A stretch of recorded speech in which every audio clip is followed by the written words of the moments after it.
Carlos. Lynette. Anong ginagawa mo dito? Saan ka galing? Galing ako ng police station.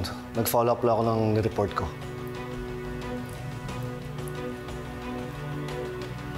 Anong ginagawa ng perfume ni Irene dito sa bahay?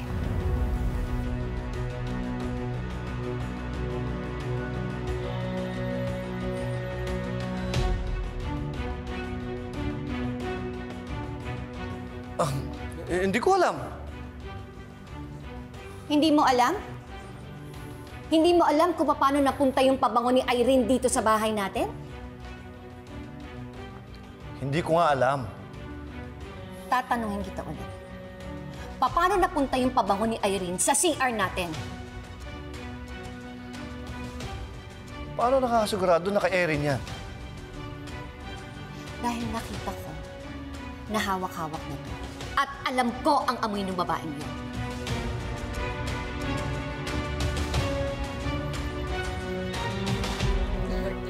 Doc Luke, thank you sa ginawa mo, ah.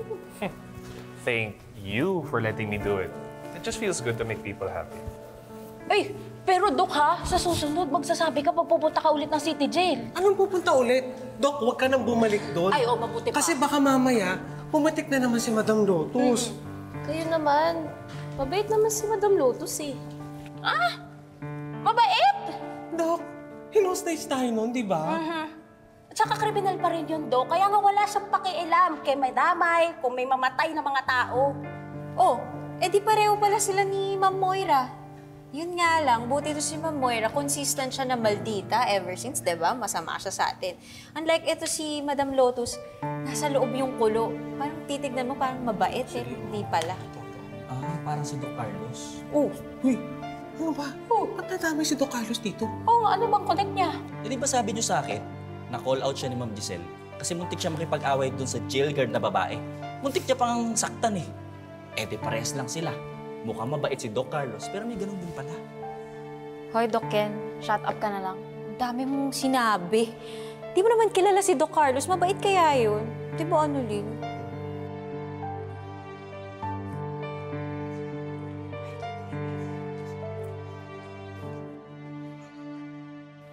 Ngayon tatanungin kita ulit, anong ginagawa ng pabango ni Irene dito sa bahay natin at doon pa sa CR natin?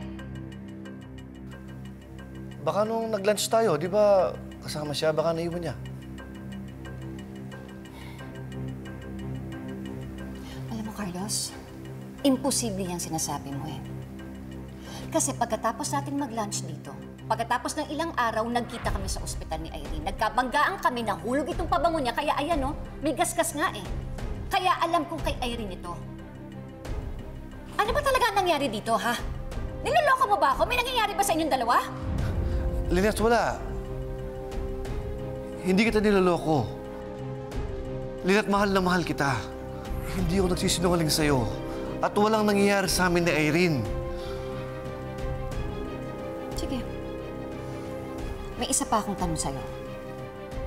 Totoo bang nilooban tayo? Ano? Ang sabi ko, kung totoo bang nilooban tayo. Anong gusto mong palabasin? Na nag-iimbento ako? Na sinaktan ako? Na nilooban tayo? Carlos, nakakapagtaka lang kasi eh. Dahil sinasabi mo nilooban tayo. Pero wala namang isang bagay nang nanakaw dito. Walang nawala. Kasi nga dumating ako agad. Imposible nga yung sinasabi mo eh. Nawala nga eh. Kaya nga sinaktan ako eh. Anong gusto mo? Tangin at ang gamit natin para maniwala ka? Wala akong sinasabing ganun. At saka bakit pa ba ako sinisigawan? Eh, ang labo mo eh. Anong gusto mo? May nangyari pa sa akin? Na masaktan ako? Ano? Para magsama na kayo ni RJ? Ganun ba? Pati ba, Carlos, tumigil ka na? Pinasok mo na naman si RJ sa usapan. Pinagbibintangan mo ko na hindi siya mawala-wala sa isip ko. Alam mo, Carlos, nagpunta ako dito para samahan ka. Ngayon, kung mag-aaway lang tayong dalawa, aalis na ako. Lynette. Hindi kita niloloko. At walang nangyari sa amin ni Irene. Lynette. Maniwala ka. Hindi kita niloloko. Sige. Pero gusto kong makausap si Irene.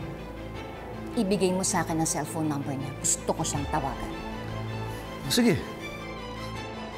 Ito, tawagan mo. Oh. Tawagan mo. Ito yung number niya.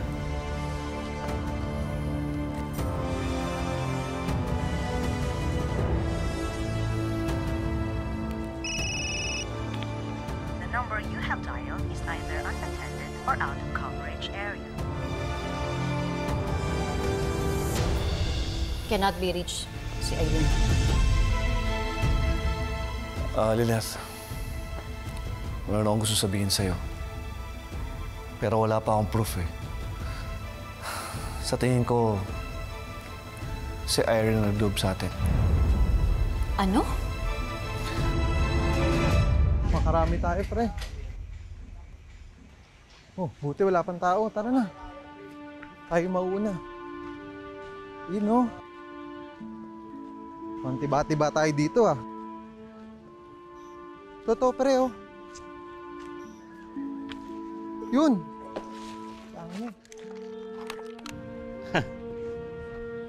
Sarap ng panangalian, di ba? Nakatatlong race Eh, suki ako dun eh. O, ito, tatandaan mo, bata ah. Mamaya, pag nakaharap mo si boss, Okay. kung ano lang yung itatanong sa'yo, yun lang sasagutin mo, diretso lang. Apo. Alam mo, madali lang naman trabaho na to eh. Dapat, makasanayan mo. Ang kailangan mo, lakas ng loob, tibay ng dibdib. Pero sa una lang naman maninibago ka eh. Pero pagkatagalan, makakasanayan mo rin, ha? Okay. Na madali lang yan, kaya mo yan. Tao! Tao, pre! Tulong! May tao! Oo, Lynette. Pero ayaw kong isipin eh. Kasi nung nanghingi siya ng pera sa akin, hindi ko siya binigyan. At di ba nung nag-lunch tayo dito, nakita yung loob ng bahay natin. Ayaw ko sanang sabihin sa'yo dahil wala pa akong proof. Pero nung nakita ko yung pabango, lalo lumakas ang kutob ko na siya. Alam mo, yan din ang kutob ni Chang Susan. Talaga? Pero hindi mo ba siya namukaan? May kasama ba siya? Mag-isa lang? Ano, ilan ba sila? Dalawa sila, Lynette. Pero hindi ko sila namukhaan eh. Kaya hindi ko sigurado na si Irene yun. Kaya nga, Lynette, mas maganda siguro hayaan natin ang mga pulis na mag-imbestiga. Pero Lynette, maniwala ka. Walang nangyari sa amin ni Irene. Hindi kita niloloko dahil mahal na mahal kita.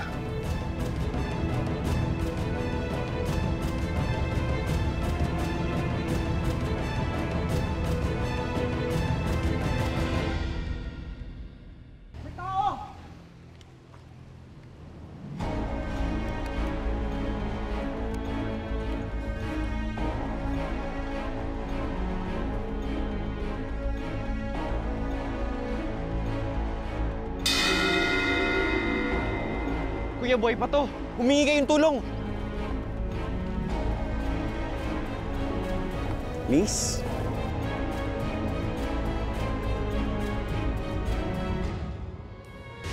By any chance, nagkita ba kayo ni Tita Irene today? Hindi. Ba't mo natanong?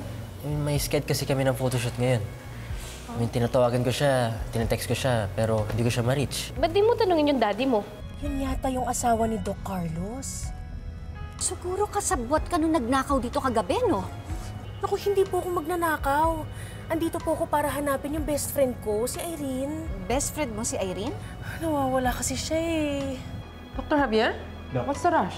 Doc, meron po tayong pasyente. Natagpuan mo siya malapit sa creek. Nasa ER siya ngayon. Oh my gosh! Anong status ng pasyente? Buhay pa naman po siya, kaya lang mahina na siya.